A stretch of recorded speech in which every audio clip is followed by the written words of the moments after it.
Good evening, everyone. This is Mike, Gray 1951, and I'm here to take part in the weekly chat, which this week has to do with what does that have to do with? Has to do with going back in time and rewatching a film for the first time. That first time viewing experience, which you can only have once, and what films would you like to go back and see the first time? In fact, if you could, what films would you like to go back and see?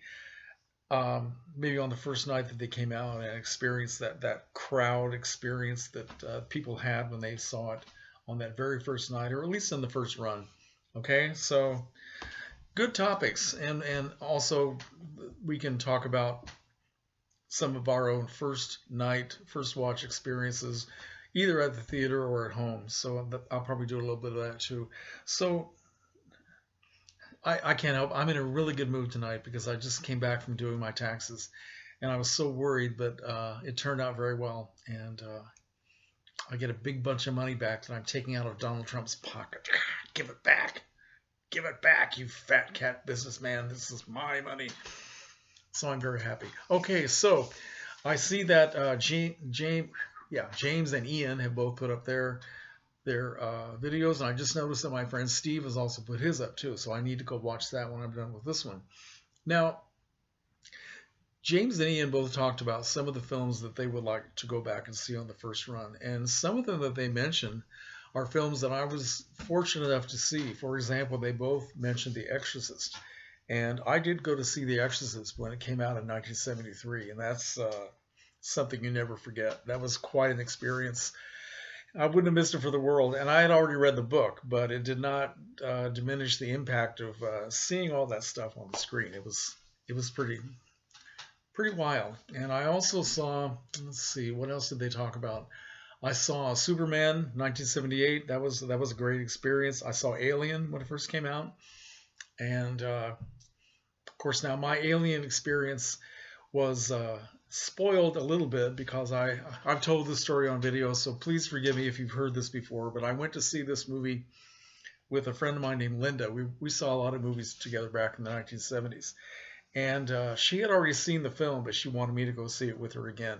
So when it came time for John Hurt to start having all those strange stomach pains and chest pains, and they were wondering what the hell's wrong with this guy, Linda leaned over to me and said, "Keep your eye on his chest." What? So, in other words, I was clued in, unfortunately, about what was going to happen to John Hurt before it happened. But that's okay.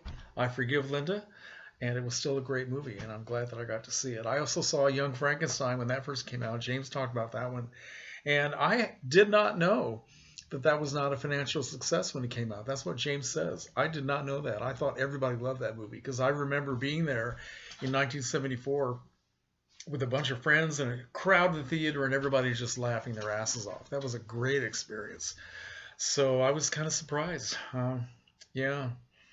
I also saw, speaking of Mel Brooks, I saw Blazing Saddles when that first came out too. I saw that once with some friends, and I loved it so much I took my whole family to see it, and they really laughed until they were crying. It was wonderful.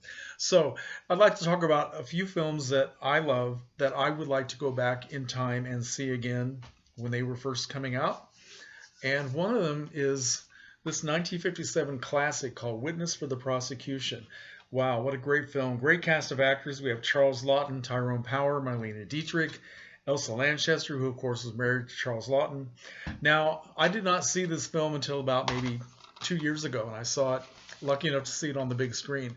Didn't know anything about it, so I didn't know that it had, wow, so many surprises. Well, okay, it had not one big surprise, not just two, but three, and they all happened right toward the end of the film, just one after the other, like, what the fuck? And it was really something, and I would love to have that experience again, to just go back and say, no! You know, just a great movie, great experience, and a real crowd pleaser, too, so yeah, that would be fun. And another film, speaking of Charles Laughton again, because he directed The Night of the Hunter, which is my #1 film in the whole world. I would love to be able to go back to the year 1955 when this was first released and be with the people of that time, either going back in time as myself, knowing about this film and how much it's become a classic, or experiencing what those people experienced at the time when they weren't getting it, because this was not a success when it first came out. In fact, it stayed in theaters for a very short time. Mixed reviews from critics. Nobody knew what to make of it. And maybe I have to wonder, would I be the same way if I went back to see The Night of the Hunter as, let's say, a young man back in 1955? What would I think of it? Because it's hard to classify even now. But back then, what really was going through people's minds when they were sitting there watching this stuff, and when they were walking out of the theater saying, "What the hell was that supposed to be?" I would love to experience that. You know, I love this movie so much.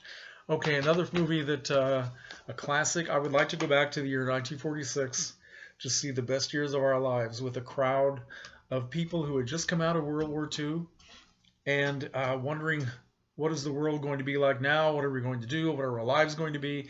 And seeing this film, directed by William Wyler, which dealt with so many of those questions, so many of those what now questions, by showing a group of GIs coming back, all different kinds of men, reuniting with their wives, their children, their fiancés, and former jobs and all that sort of thing, trying to figure out what the heck the next step was going to be. And it did it so beautifully. And it was so moving all through the film, but especially at the end. I mean, just where it gave you so much hope. I would love to sit there with a post-World War II audience and go through this. I bet there was a real cathartic experience for the people who saw it then. So, all right. And speaking of World War II, this is right when it was all beginning. This is Charlie Chaplin's The Great Dictator. I only saw this for the first time about a year ago, of course, at home on home video, and I would love to see it on the big screen sometime. But this was such a great film, and I've read that it had kind of a mixed reception back in 1940. There were so many questions and so many things that people were going through during those years before the United States got into the war.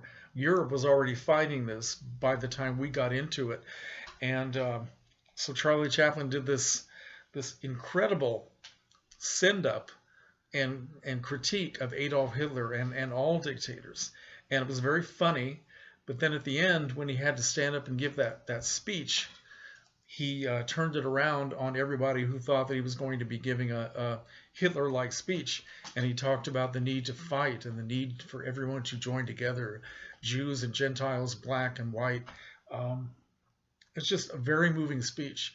And the fact that he ended the film by showing the female star, Paulette Goddard, who was his wife at the time, beautiful actress, beautiful expressive face, showing her face as she is looking and hearing what's being said. And just, yeah, very moving experience. And I wonder what it was like for 1940 audiences to experience this. Okay, that would be a real treat. All right, I also wish that, as somebody from the baby boom generation who grew up in the 60s and all that, experiencing a lot of those things, I would like to go back and see A Hard Day's Night starring the Beatles back in 1964, because I missed it. I don't know why I didn't go, but everybody else around me was going. I was 13 years old at the time. For some reason, I didn't get around to seeing this, but I missed that experience. Did not see this until many years later, and it would have been nice to have experienced this at the movies with all of my peer group. And another film that I didn't see until years later was Woodstock. This came out in, 1970? The festival happened in '69. This came out in 1970. And now that I've seen this many times and I have it on home video, it means so much to me. But I missed that experience of seeing this when it first came out. I guess people were just sitting on the floor in the theater. The theaters were jammed. It was a very communal experience. And to hear the music for the first time in that way with all those people, that would have been great. And I didn't do it. So what else do I want to say?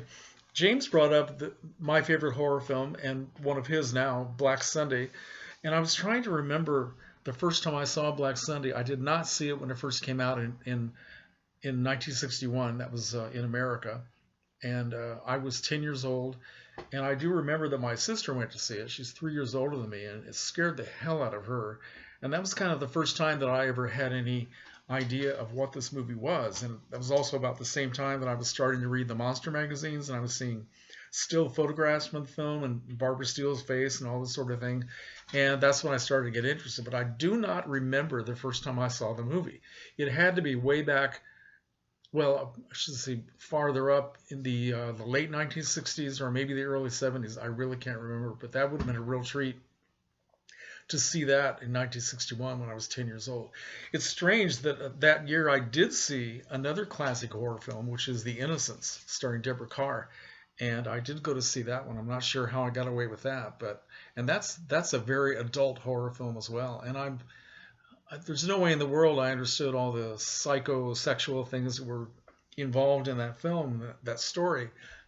But I do remember having a very uneasy and creepy feeling with Deborah Kerr's reaction to the children and these very knowing faces of those two children, played by Pamela Franklin and Martin Stevens. They were little kids that looked like they were 30-year-olds in little kids' bodies, the way they were relating to each other and to the governess and all that. It was a very creepy film, and I always remember the appearance of the ghost of Miss Jessel. That's something that has always stayed with me. And even though I've seen that film many, many times and I still love it, I can always remember what it was like to see it that first time. That was really something for a 10-year-old kid. So, let's see, what else did I want to say? James also brought up the movie Psycho. Now, I was trying to remember the first time I ever saw Psycho. I know that I did not see it when it first came out in 1960. I mean, my parents, they wouldn't have gone to see that. No, and I don't remember. I do remember that I read the book by Robert Bloch. I think it had to be sometime when I was in high school, which was between 1965 and 69. And I can't remember now if I read the book before I saw the movie. I just totally left my memory. But I think I must have known something about the movie before I actually saw it. But I will say that, just as James said, that as he watches Black Sunday more as an adult, he has a growing appreciation for it. That's kind of what happened to me with Psycho. I know that, I'm sure the first time I watched it was back on television, but I don't remember when. And I've seen it on the big screen a few times as an adult, and I do appreciate it more and more as a film. Just the shower scene, even though you know everything that's going to happen and every move of the knife, the fascination with that scene never really goes away. So, well, this is over 12 minutes now, so I think that's long enough. But that was a great topic. Thank you, Ian, for suggesting it. And let me know what you think. And please join in with us with this chat or any of the others. And comments are welcome.